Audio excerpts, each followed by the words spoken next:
Welcome back to the channel, everyone. I'm truly grateful to see you all again today. If you're new here, consider this your invitation to a deeper exploration of life's most profound questions. Today, we are diving into one of the most misunderstood and yet most transformative journeys anyone can take, the journey of Buddhist practice. Have you ever asked yourself, why do I study Buddhism? Is it merely to escape reality?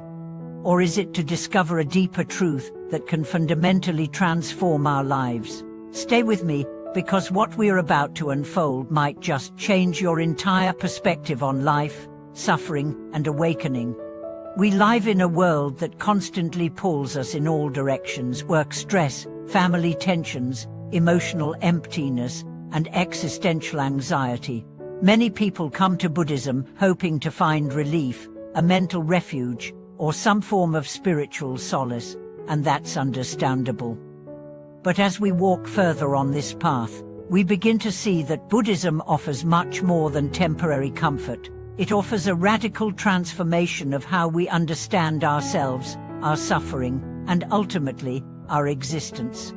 The central aim of practicing Buddhism is not merely about peace of mind or acquiring some esoteric wisdom. At its core, it is about confronting and resolving the root of the cycle of birth and death, what we call samsara. Now that might sound abstract or even fantastical, but let's break it down. Samsara isn't just some metaphysical concept. It's the daily roller coaster of desires, anger, fears, confusion, and restlessness that plagues our minds. It's the way we are chained to our own expectations. I want this, I deserve that. I can't tolerate this. These attachments act like invisible chains, suffocating our peace.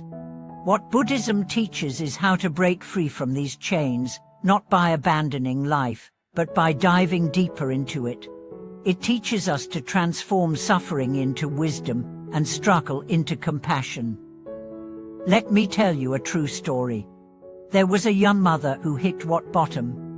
Her husband had an affair, her career was in ruins, her own mother fell seriously ill, she spiraled into deep depression.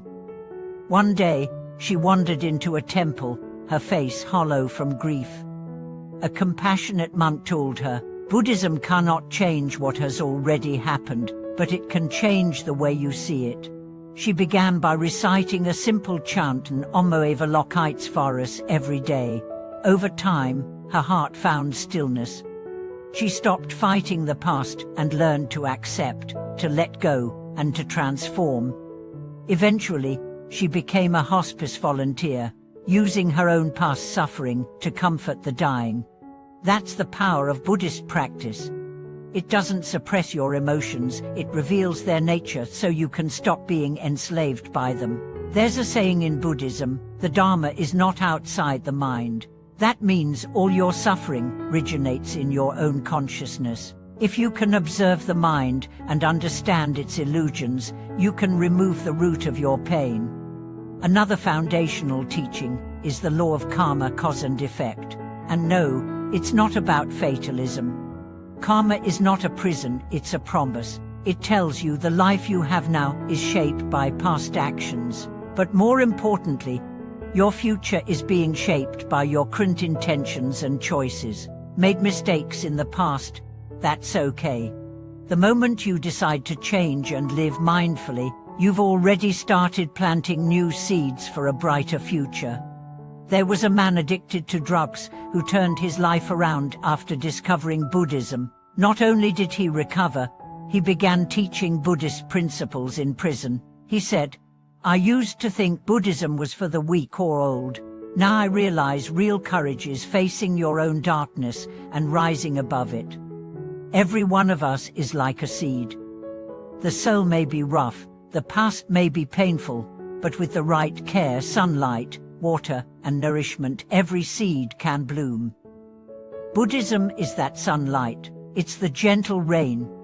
It's the hand that helps you remove weeds from your mind. It helps you tap into your deepest wisdom and compassion.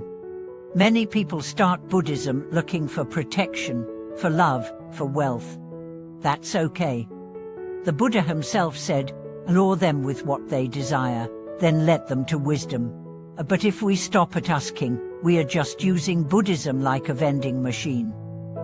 Real practice begins when we stop seeking and start giving up, when we realize that the pure, peaceful, compassionate heart is the greatest treasure. We no longer seek anything outside of it. Another beauty of Buddhist practice is that it connects us. You're never alone. Every practitioner on this path is your spiritual sibling. We rely on the Buddha's wisdom together. And sometimes, all it takes is one chant, one scripture, one Buddha statue to awaken your inner strength.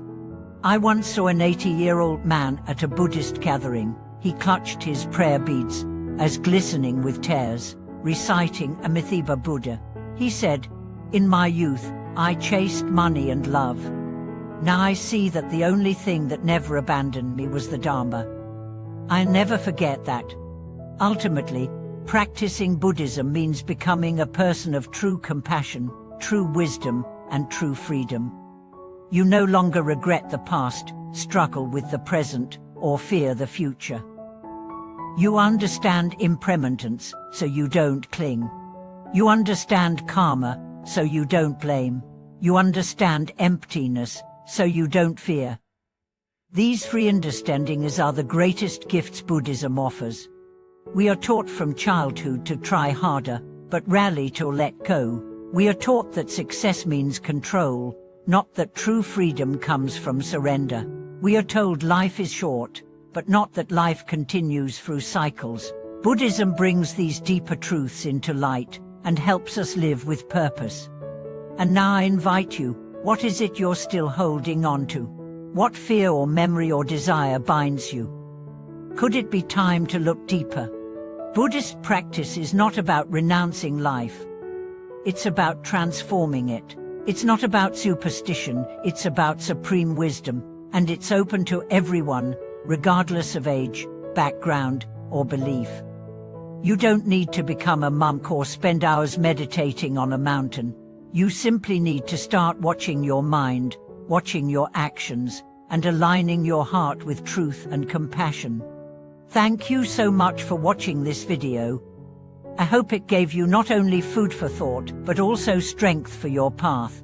If something resonated with you, I'd love to hear your thoughts. Have you had a moment when Buddhist practice changed your perspective, or a turning point that helped you see life differently? Share your story in the comments. And if you found this content valuable, please don't forget to like, comment, and subscribe. This helps our channel reach more souls looking for light in the darkness. Let's continue this journey together. See you in the next video.